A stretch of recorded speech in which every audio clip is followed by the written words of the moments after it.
Hi, I'm Mr. Nance, and this is Rhiannon, and we'd like to welcome you to my class, Mr. Nance's English class.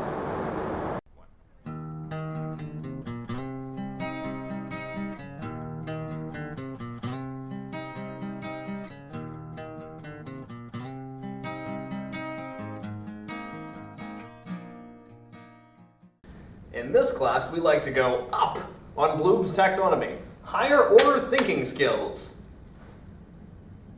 Part of what this means is that we ask significant higher order questions. One of the most important ways to think deeply about a topic is to ask questions.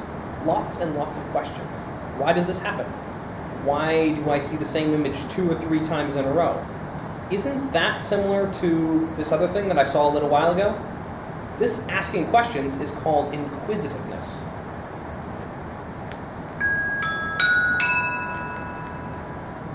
The more questions you ask, the more likely you are to have interesting answers. And the more interesting answers you have, the more questions you'll probably develop.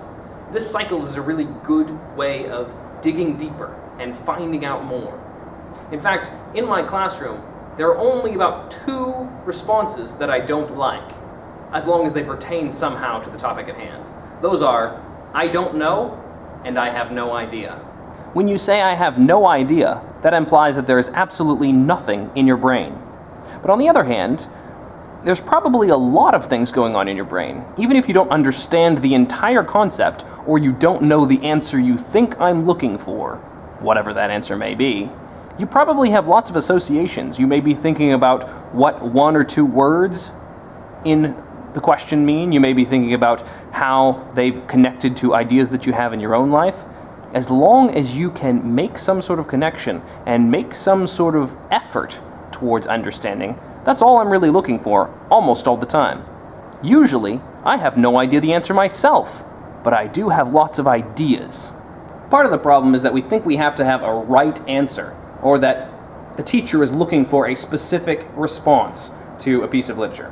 And usually, that's not true, at least if you're dealing with higher order thinking skills. The right answer really means nothing. Instead, we should think about it in terms of possibilities and interpretations. Usually, there's a lot of ways of looking at the same thing. I want you to go ahead and stop looking for the right answer. Sometimes I think after years of being forced to bubble in right answers on tests, students have come to have thought atrophy. Your thoughts have shriveled up, and all you want to do is have the right answer or no thought at all. Honestly, when we start spending our time actually thinking and taking in ideas and making new ideas and processing ideas and spending our ideas, we begin to see that the world is a much more wonderful and exciting place than we ever thought before. Instead of weighing ourselves down with looking for the right answer, we're exploring again. We're surprised again by the wonder and the fun of the world. I sometimes hear people say they don't like poetry. Usually I think those people have never had the opportunity to enjoy it before. They've never had the opportunity to really read it and experience it and think about it before. A lot of times, they've just been forced to find the right answers about poems that they don't understand. That's no fun. I want my students to love poetry because it's exciting, it's alive, but more so because it reflects their own lives and the surprise they find in every day of life. There are really a million things that are wonderful and beautiful about our lives, but sometimes we forget about those things when we get into the humdrum routine of our lives.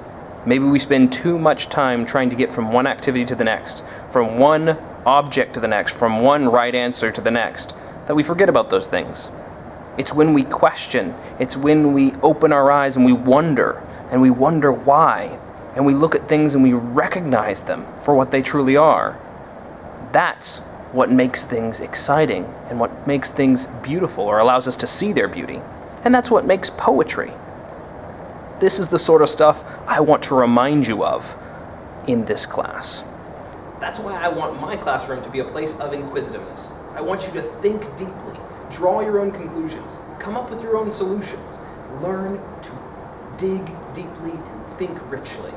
I want my classroom experience to be great for you. I want it to be something that you take with you for the rest of your life that opens your eyes a little wider to the wonders of this universe.